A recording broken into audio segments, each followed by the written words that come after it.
بچوں کی تربیت کے حوالے سے ہم پہلے بچوں کی جو پہلی درسگاہ ماں کی گود، جو پہلی ٹیچر ماں، اس کی تربیت پہلے ہم کر رہے ہیں، کیونکہ جو ٹیچریں اسکول میں پڑھاتی ہیں اگر انہیں پڑھانا نہ آئے تو وہ پھر بچوں کو کیا پڑھائیں گی، تو ان کی ڈگریاں چیک کی جاتی ہیں۔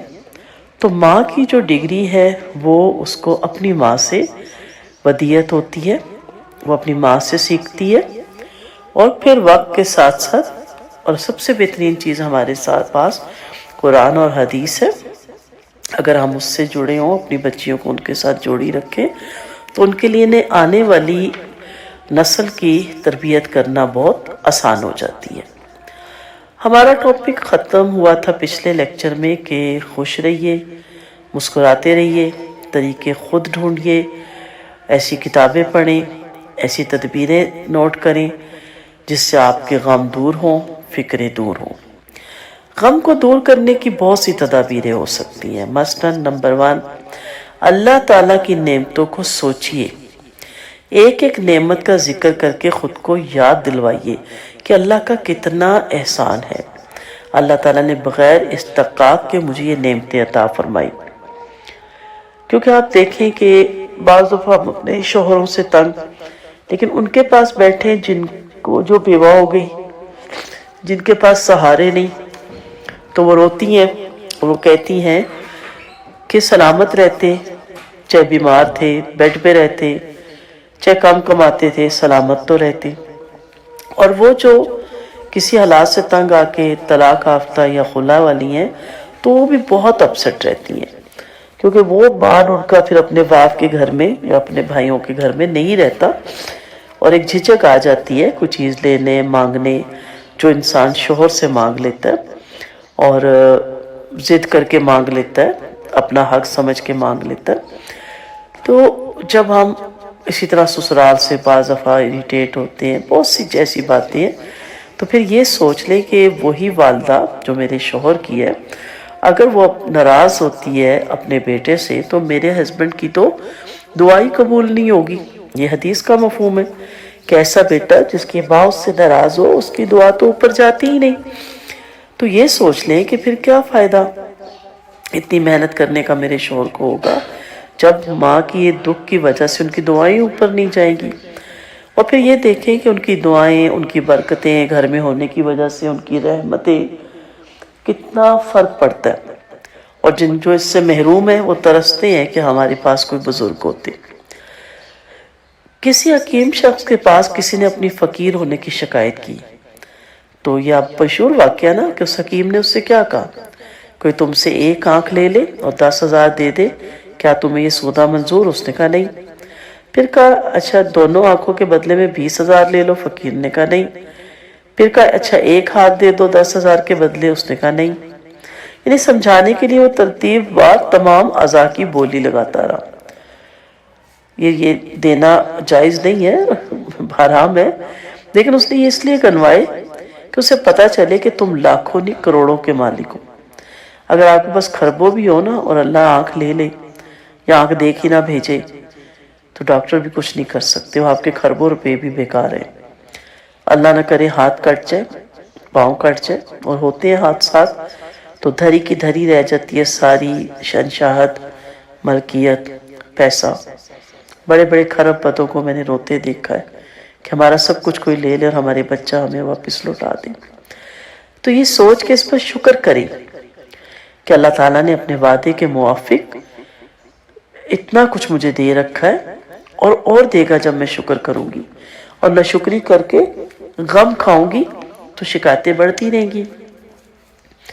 جب آپ عزت کریں گی اپنے بڑوں کی، والدین کے گھر کی بھی کریں اور سسرال میں بھی، تو آپ کے بچے ماں کے پیٹ میں بھی ان پہ اس چیز کا اثر ہوگا، اور آپ کی گود میں بھی وہ دیکھیں گے کہ ہماری والدہ کس قدر رسپیکٹ کرتی ہے بڑوں کی۔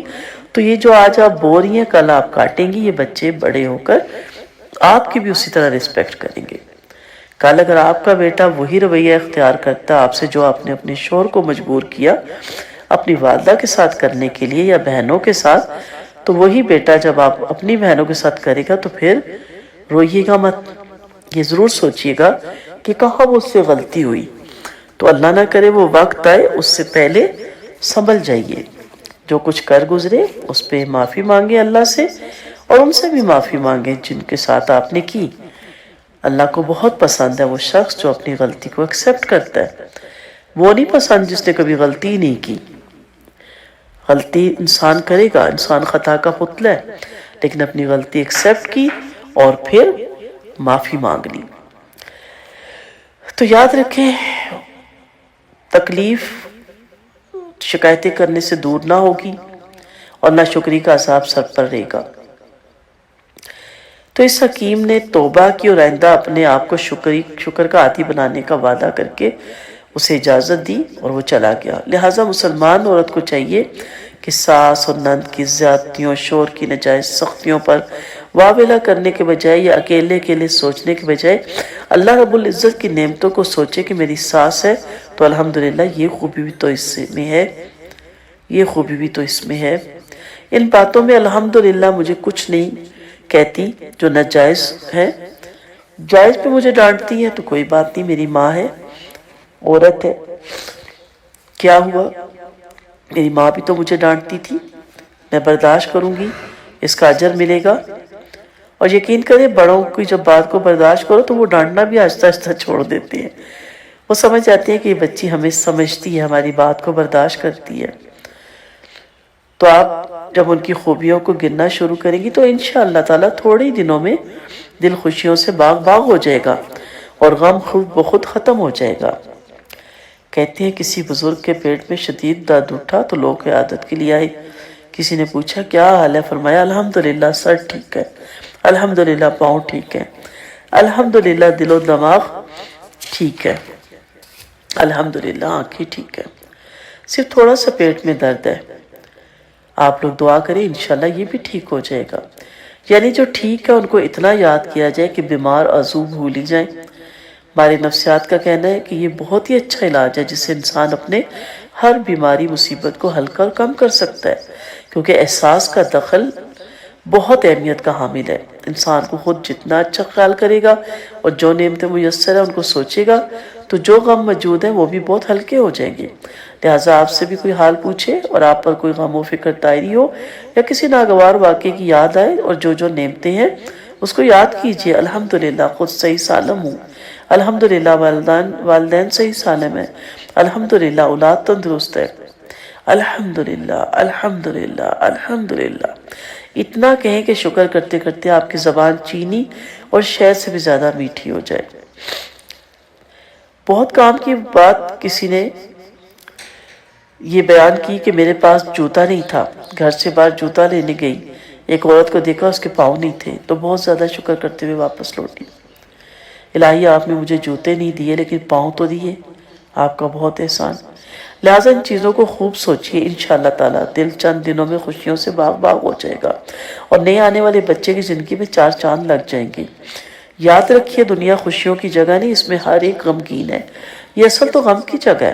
یہاں اگر کوئی خوشی حاصل ہو جائے تو یہ سوچنا چاہیے کہ اللہ تیرا شکر ہے غم نہیں آیا اور اس کے بدلے خوشی آئی، لہٰذا دنیا میں تو غم پریشانیاں آئیں گی۔ اور اب سمجھدار عورت وہ ہے جو غموں اور پریشانیوں میں اپنے آپ کو، اپنے شوہر کو، اپنے بچوں کو خوش رکھنے کا گر سیکھ لے، خود بھی مسکرائیے اور پورے گھر کو مسکرانے والا بنا دے۔ اصل خوشیاں حاصل کرنے کی جگہ ہے، راحت اور سکون کا ٹھکانہ نعمتوں اور آسائشوں کا مسکن جنت ہے، وہاں جا کر انشاءاللہ تعالیٰ سب نعمتیں میسر آئیں گی۔ یہاں تو چلتے ہوئے مسافر کی طرح گزارا کرنا ہے نا۔ ایک پلیٹ فارم یا ایئرپورٹ پر اچھی چائے نہ ملے تو شکایت نہیں کی جاتی، اسی طرح دنیا کی نعمتوں میں کمی کی کسی سمجھدار شخص یا سمجھدار مسلمان کو شکایت نہیں کرنی چاہیے۔ اپنی آنکھوں کے مبارک آنسو ساس اور نند کے ظلم پر نہیں بہانے چاہیے، شوہر کی ناجائز سختیوں پر یہ آنسو نہیں ضائع کرنے چاہیے، بلکہ یہ مبارک آنسو تہجد میں اٹھ کر اپنے آقا اور مالک کے سامنے بہانے چاہیے۔ اپنے گناہوں پر روتے ہوئے مسلمان بہنوں، عالم بھر کے مسلمان مردوں اور عورتوں کے لیے دعا مانگنی چاہیے۔ دنیا میں جتنے کافر ہیں ان کی ہدایت کے لیے دعا مانگنی چاہیے تاکہ اللہ تعالیٰ ان کو ایمان کی توفیق عطا فرمائے۔ اللہ تعالیٰ سب مسلمان بہنوں کو، خصوصاً ہر نئی ماں بننے والی کو، ان صفات کی اپنانے اور دوسرے مسلمان بہنوں کو اس پر لانے کی توفیق عطا فرمائے۔ وآخر دعوانا ان الحمد للہ رب العالمین۔ سبحانک اللہم وبحمدک، نشہد ان لا الہ الا انت، نستغفرک ونتوب الیک۔ السلام علیکم ورحمۃ اللہ وبرکاتہ۔